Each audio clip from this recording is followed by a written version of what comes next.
Pá- Página 13.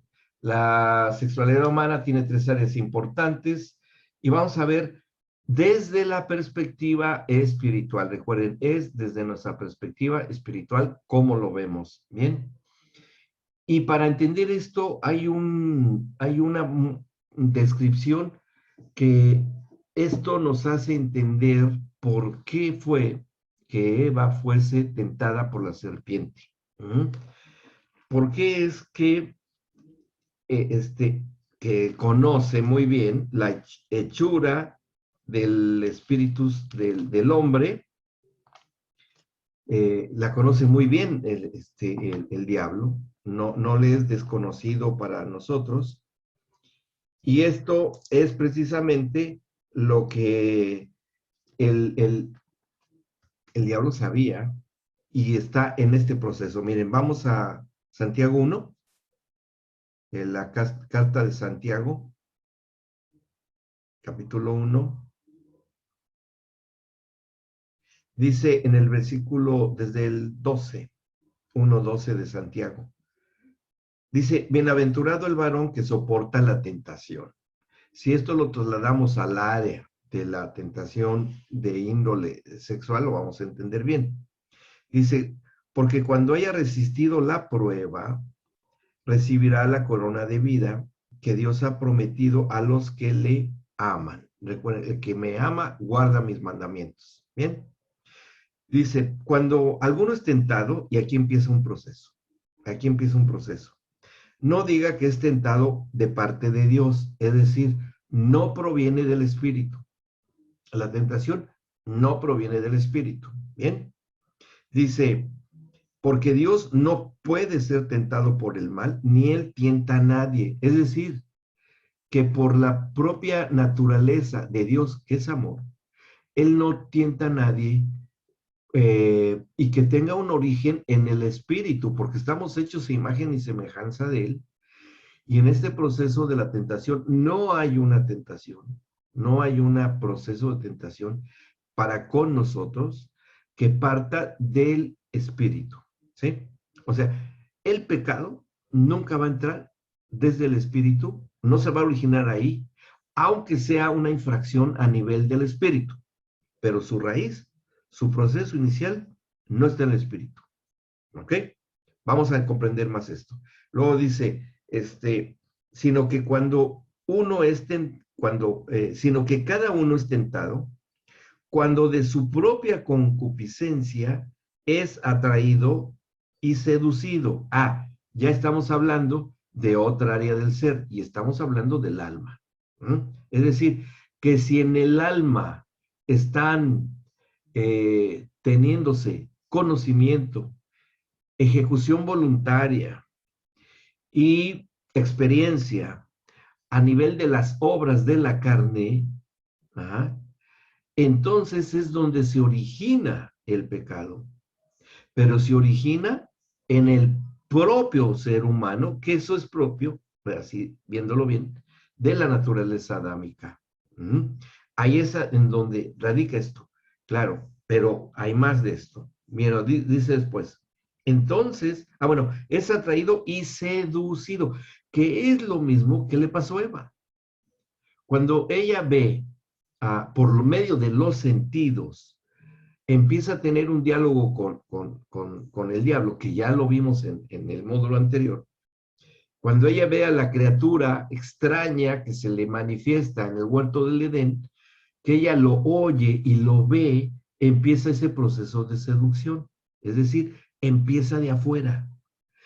Y en ella, claro que en el caso de Eva es una circunstancia de una inexperiencia, porque, bueno, nunca había visto algo así y yo creo que cualquiera nos pasaría, de ver algo tan extraordinario fuera de lo común, ¿ah?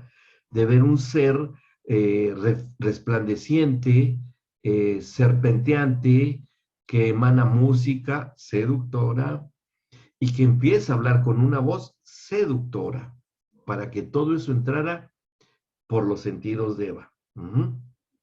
Y Santiago aquí nos está instruyendo de cómo es ese proceso. Dice, entonces la concupiscencia, después de ser seducido o atraído por medio de los sentidos, después que ha concebido, o sea, que ya tuvo el proceso mental en el cual intervienen lo que vamos a ver aquí en estos tres puntos, a través de estas tres áreas importantes, que es por los sentidos, después dice la anatomía y la genética, que ahí lo explicaremos, y finalmente por los estímulos externos y vivencias en los ámbitos, que son los tres elementos por los cuales la tentación en esta área se da. Pero estamos entendiendo bien cuál es el proceso. ¿Por qué es importante considerarlo así? Porque cuando ministremos a alguien que tenga un problema en esa área, tenemos que discernir en cuál de las tres áreas o las tres áreas es por donde entró el que una persona en determinado momento cayese en una conducta de esta área desordenada. ¿Para qué? Para ministrarla, orar y todo, y que ella, la persona, la que estamos bajo orientación y consejería, salga de eso, pero ya lo va a hacer conscientemente porque ya le ayudamos a identificar por dónde entró la seducción, ya sea por los sentidos, como estamos viendo ahora, o por las otras dos áreas que vamos a analizar, o puede ser por las tres, que la verdad que como están las cosas hoy, ustedes ven, lo analicémoslo, por las tres áreas entran, por las tres áreas entran, que vamos a entender bien. Y bueno, ahí vendrá el remedio y la solución. Seguimos leyendo el versículo 15. Entonces la concupiscencia, después que ha concebido, da a luz el pecado. Y el pecado, siendo consumado, da a luz la muerte. Ese es el proceso. ¿A dónde llega finalmente? Cuando dice da a luz el pecado, es porque ya hubo una infracción a las leyes de Dios. Sabemos todos que, como dice ahí en la carta a los Romanos, ¿qué es el pecado? El pecado es la desobediencia a la ley. Es transgredir a la ley de Dios. Y eso es el pecado, como lo explica Pablo en la carta a los Romanos. Luego dice, cuando da luz al pecado, quiere decir que ya surge, ya nace, se da luz, como Eva dio a luz el pecado también, cuando dijo una mentira. Es lo mismo, es el mismo proceso. Por eso recordarán que dijimos que cuando el diablo fue hecho padre de la mentira, cuando Eva da a luz el pecado, y el que es padre de ese pecado en Eva fue el diablo. ¿Sí? O sea, que hubo como un adulterio espiritual.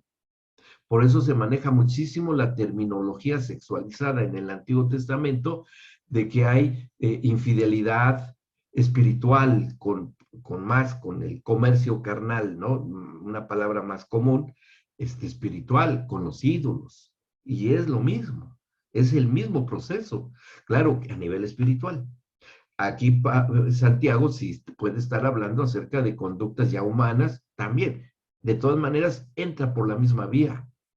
Dice, después que ha concebido, da luz el pecado. Y el pecado, siendo consumado, da luz la muerte. Pero ¿qué muerte se refiere acá? A la ruptura de la comunión con el que vive para siempre, que es con el Señor. Es decir, ¿qué va pasando? El que es crónico en esta conducta, llega el momento en que está totalmente muerto. ¿Sí? Es decir, inoperante en el ámbito espiritual. No opera su espíritu. Ahora que aquí en México actualmente hay elecciones de diputados, senadores, del Parlamento, de las cámaras, ¿no? Y a mí hay mucha gente que yo conozco y amo que están tan apasionados por la política que me dan ganas de escribirles y de contestarles y decirles, disculpen, pero están muy equivocados porque el Señor no le interesa nada de los muertos. Y yo veo que ustedes están muy interesados en los muertos y están teniendo contacto con lo que Dios no ve ni entiende porque Dios es Dios de vivos y no de muertos. ¿Cómo es que ustedes tienen tantas discusiones con los... No, es que que hace y que dice que no, que que dice que es cristiano y que no, que es así y asá? Digo, eso es meterse en la región de los muertos. El Señor no está en las cuestiones de las políticas, nada que ver. Y es por esto, ¿no? Da luz la muerte. Y ese es el proceso. Y eso es precisamente este proceso y podemos resumirlo en esta dirección. ¿Por dónde entra? ¿Cuál es el trayecto que sigue el proceso del pecado?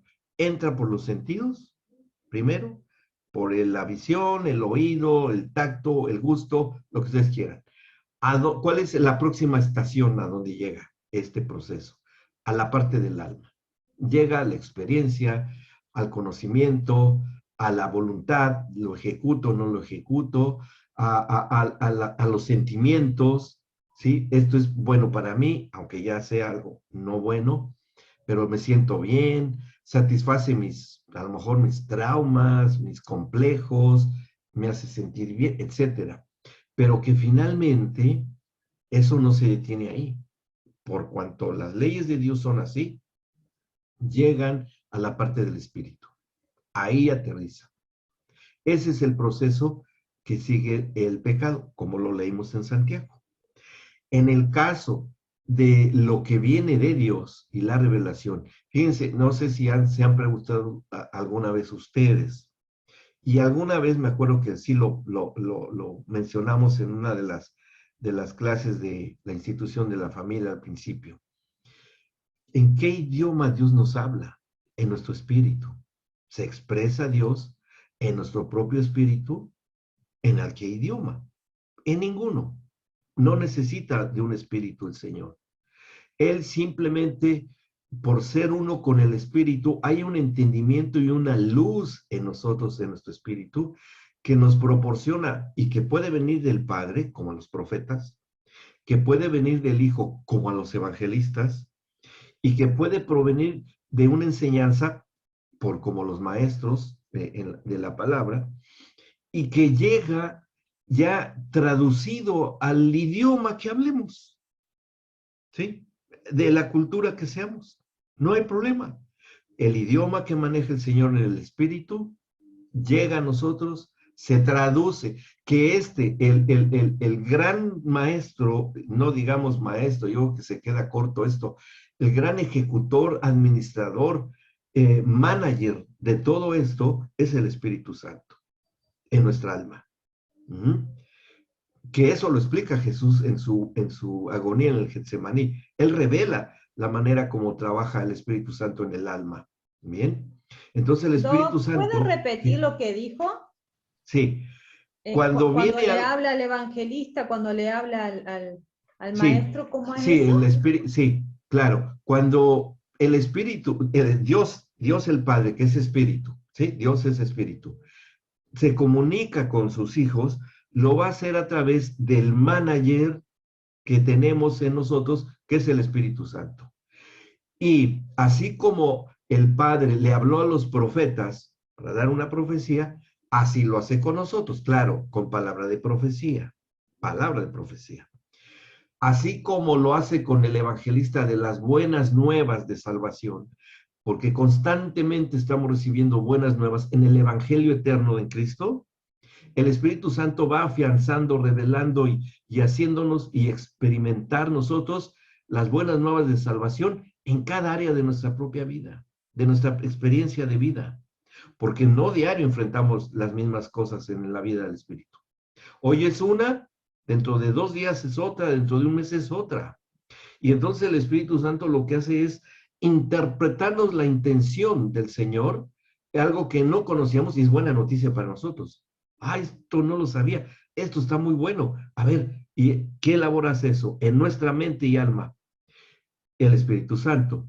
Y finalmente, lo que ejecutamos en el cuerpo y con el cuerpo, el que tiene la autoridad y gobierno para hacer eso es el Señor Jesucristo, porque Él comparte con nosotros carne y sangre, que está suscrito en Hebreos.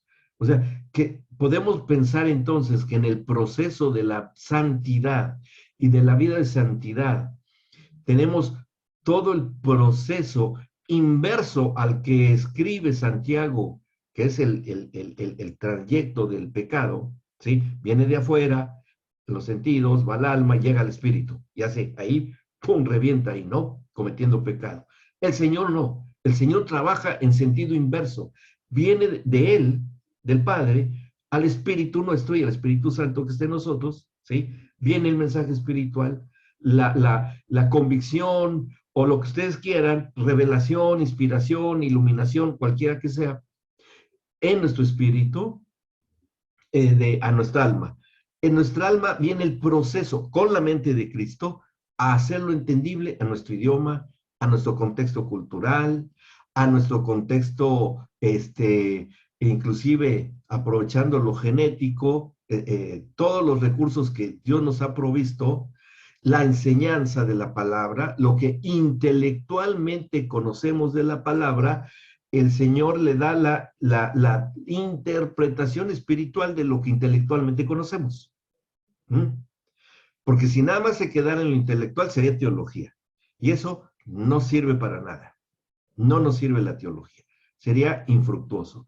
Pero cuando viene del Espíritu Santo el rema, el logos o lo teológico se transforma en algo vivo. Deja de ser teología para transformarse en algo que viene del reino de las luces. Por eso es el Padre de las luces, porque genera en nosotros entendimiento de lo que tengamos que leer y estudiar. ¿Bien? O impartir, etcétera. Una vez que llega a esa área de nuestro ser, va y se expresa en el cuerpo, a través del cuerpo, como vehículo. Por eso ahí ya se hace válido cuando imponemos las manos, cuando tocamos y imponemos las manos a los enfermos. ¿Qué sale de ahí? El poder de Dios, pero ya lleva un proceso de salida, de transformación. De tal manera que cuando, por ejemplo, ¿no? Entre más, en algunas cosas, cuando oramos por un alimento, ajá, tenemos en la mesa, sentados en la mesa, alguna vez se los comenté, estamos sentados en la mesa de diario con los hijos, con la familia, y oramos con ese entendimiento de proceso espiritual. Déjenme admitir aquí. Entonces, al orar, el alimento de ser y que haya surgido de una tierra bajo maldición, como está la creación por culpa de Adán, es cambiada y transformada, como se haya cambiado el agua en vino, así cambia la esencia y la naturaleza nutritiva del espíritu. Si tenemos ahí un pollo guisado y todo, lo rico que quieran, pero cuando oramos sobre ese pollo cambia su ADN a algo espiritual. ¿Por qué? Porque el Señor Jesús lo hizo. ¿Me explicó?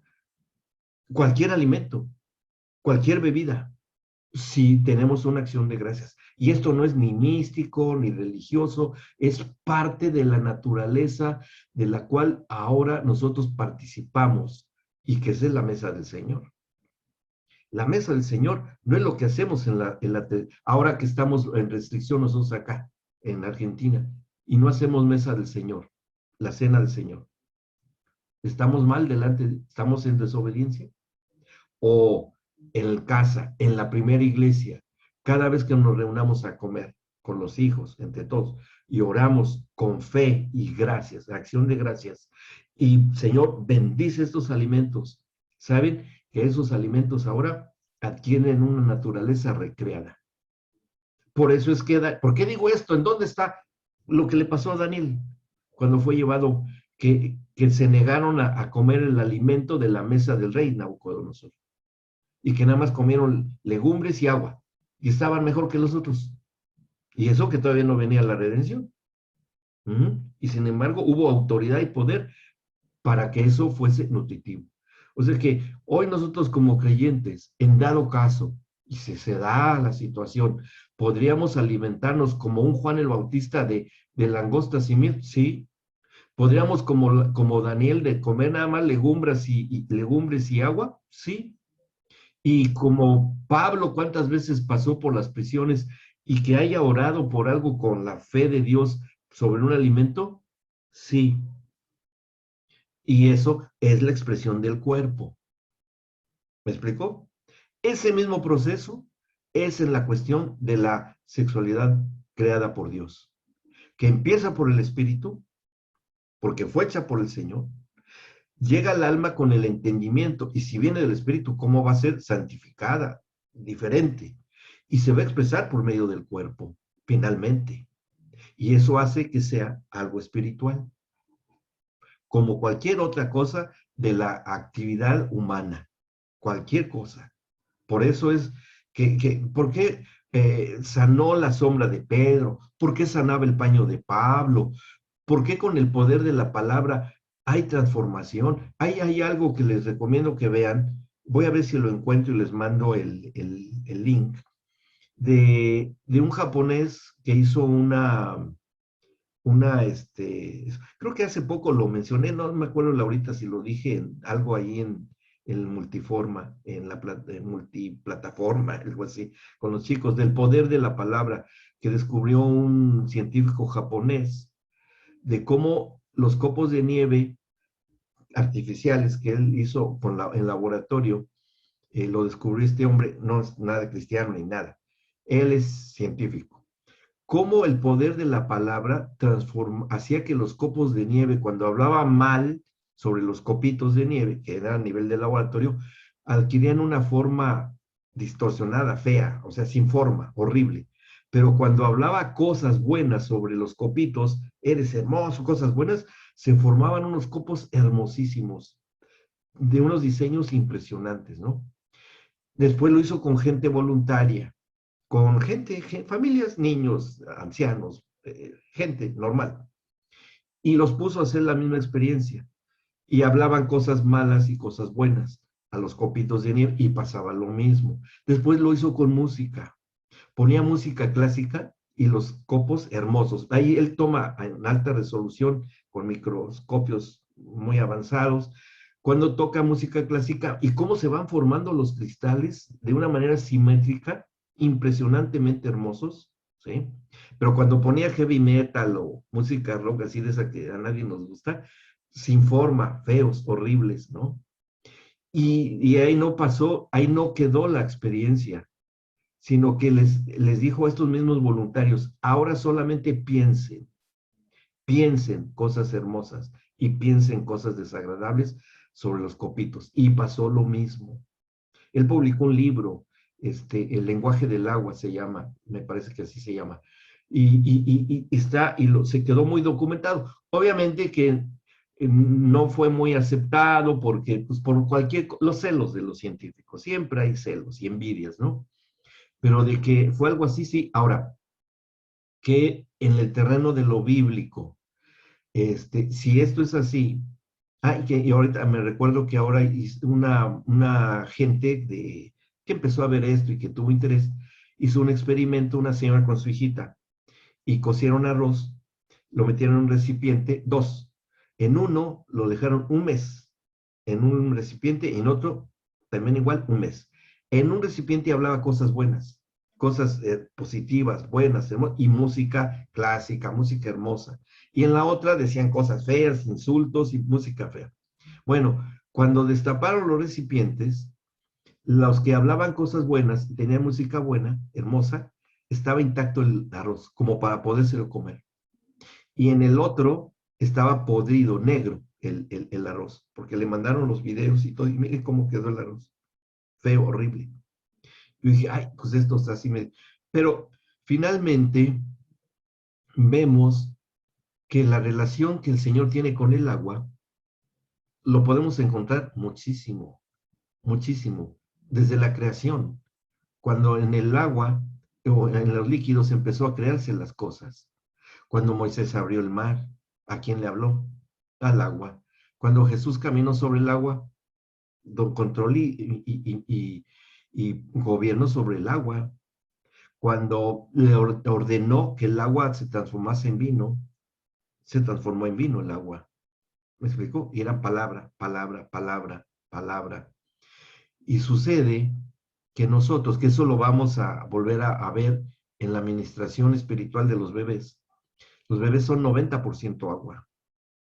Y cuando nosotros declaramos con autoridad y poder sobre los bebitos, el agua de su cuerpo, va a tener un efecto impresionante la palabra. Y los adultos que somos 70% de agua nada más, máximo, también. Entonces, ¿cómo es que ocurren los milagros? Eso sí, cuando le hablamos al agua que está en nuestros cuerpos. Claro, conociendo y sabiendo qué es, sabemos a dónde nos dirigimos, ¿no? Bien, bueno, me salió un poco de lo que estamos hablando. Pero esto indica el poder y la autoridad que se pueda tener en las tres áreas de nuestro ser y el proceso que se sigue.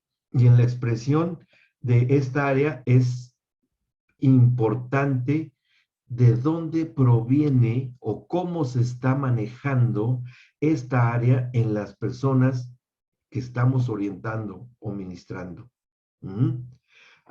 Y ahí explicamos y entendemos muchas cosas. Si es obviamente que es todo por fuera, todo es por los sentidos, y esa es lo que van a practicar los matrimonios o inclusive los novios, ¿sí? Está yéndose como en el caso de Eva, entrando por los sentidos y nada más llega a región del alma, pero en el espíritu tiene impacto, tiene repercusión. Porque empezaron al revés. El proceso es al revés en los términos de que Dios dice, viene en el espíritu primero, que no sea yugo desigual. Después va el entendimiento, el razonamiento con la mente de Cristo que debe tener cada pareja, sean novios o sean esposo y esposa, tener ya la verificación de que tienen la mente de Cristo para que puedan procesar lo que el Señor les dé en su nivel de entendimiento, lo que deba de ser no solo la cuestión matrimonial, sino la intimidad matrimonial, y expresarlo por su cuerpo, a través ya de la relación íntima. Entonces hay un proceso que si bien parecería que es igual, pero el origen es diferente. ¿De dónde procede lo que tú aprendiste? Pues de ver imágenes y internet y cosas. ¿De dónde procede? Procede de afuera y ya hizo y repercutió en el espíritu. Pero en cambio, con los jovencitos que ambos son vírgenes, que no tienen ni experiencia y todo, no importa, porque si ellos llegan así, y ahora hay un par de novios que está ahorita dándoles pati el prematrimonial, que están viviendo esa experiencia, y ya hemos tenido varios, y en verdad les podemos dar testimonio, mis amados, en verdad les podemos dar testimonio, porque tenemos años viviéndolo. Todos los matrimonios que hoy son matrimonio, que llegaron vírgenes al matrimonio, en donde empezaron por lo espiritual y finalmente el día de la boda se expresaron hasta lo físico, hoy son matrimonios bien productivos para el reino, buenos padres, buenos esposos y esposas, buenos padres de familia ya, bendecidos, prósperos. Bueno, desde la boda se empezó a ver que el Señor empezó a proveer de todo y salió por acá y salió y ya tenían dónde vivir, no, así, trabajo asegurado, puras bendiciones, ¿sí? Entonces, es importante que nosotros tengamos bien en cuenta este proceso que aquí está. Ustedes lo pueden ver en esta página, dice por los sentidos, que ahí viene todo lo que ahora les he mencionado, nada más que aquí está por escrito, todos los detallitos que les recomiendo lean, cómo es que viene todo, entra por los sentidos, como ocurrió con Eva, cómo tuvo este conocimiento, lo tenía el enemigo y lo aprovechó por ahí lo metió. Y cómo es que después va a entrar por toda la cuestión de la anatomía y la genética. Pero ahí ya lo veremos la sesión anterior, pero al menos este primer puntito, que fue por los sentidos. ¿En qué nosotros debemos de empezar a analizar los casos que tengamos y que ministremos? ¿Por dónde es donde empezó? Simplemente por un mal conocimiento, porque eso puede ser que por la parte del alma tengan un conocimiento distorsionado, totalmente tergiversado, manipulado, etcétera, aunque nunca hayan tenido una experiencia física, pero fue por ahí, ¿me explicó? Entonces hay que sacar de la ignorancia a las personas. Si fue una cuestión junto con lo físico, bueno, tendrá que haber una restauración, un perdón, que el nuevo nacimiento solucione mucho eso. Y después ya que es algo que haya comentado Patti, que vieron con el prematrimonial, que el perdón que se le deba de pedir al Señor de si ya hubo relaciones premaritales, tiene que venir de cero esa relación. La que sí es terriblemente y que también tiene que solucionarse es cuando también se involucra lo espiritual con este tipo de conducta, ¿sí? Que eso ya es la perversión. Todo lo que es la perversión en esta área ya está muy involucrado lo espiritual, que ya son ya cosas ya más fuertes, ¿no? Ya cosas de la oscuridad en este campo. Bueno, ahí también tendría que haber pues una liberación. Cuando ya es en ese nivel, porque ya son verdaderas prisiones espirituales. Yo ahí sí hay que sacar a la gente de una cárcel de esa naturaleza. Bien, con la administración y la autoridad gobernante que nos ha otorgado el Señor y sacarlo. ¿Qué caso es el de la mujer de Magdala, la Magdalena, María la Magdalena, que así le llaman? ¿Cuál era su problema? Estaba aprisionada y había 7 parásitos espirituales en ella y que fueron echados fuera. Y una vez que fueron echados fuera en esa área espiritual, pues tuvo que empezar una restauración paulatina a través de caminar junto con el Señor Jesús. Y el hecho de que ella haya caminado juntamente con el Señor Jesús, como otras mujeres más que le servían, que estaba su propia madre, María, como estuvo la esposa de un sirviente en el templo de Herodes, de Chuza, la esposa de Chuza, que así se llamó ese hombre, que también se llamaba María. Estas 3 mujeres le servían a los apóstoles porque los acompañaban en todo el ministerio que tuvo el Señor Jesús. Pero la mujer de Magdala tuvo que pasar por esa experiencia de liberación de cárceles de esa naturaleza. Y ya después pues bueno, se llegó a un proceso de santificación. Bueno, muy bien. Pues no sé si tengan alguna pregunta porque nos llevó, pero estuvo interesante lo que hablamos en la primera parte. ¿Alguna duda o pregunta?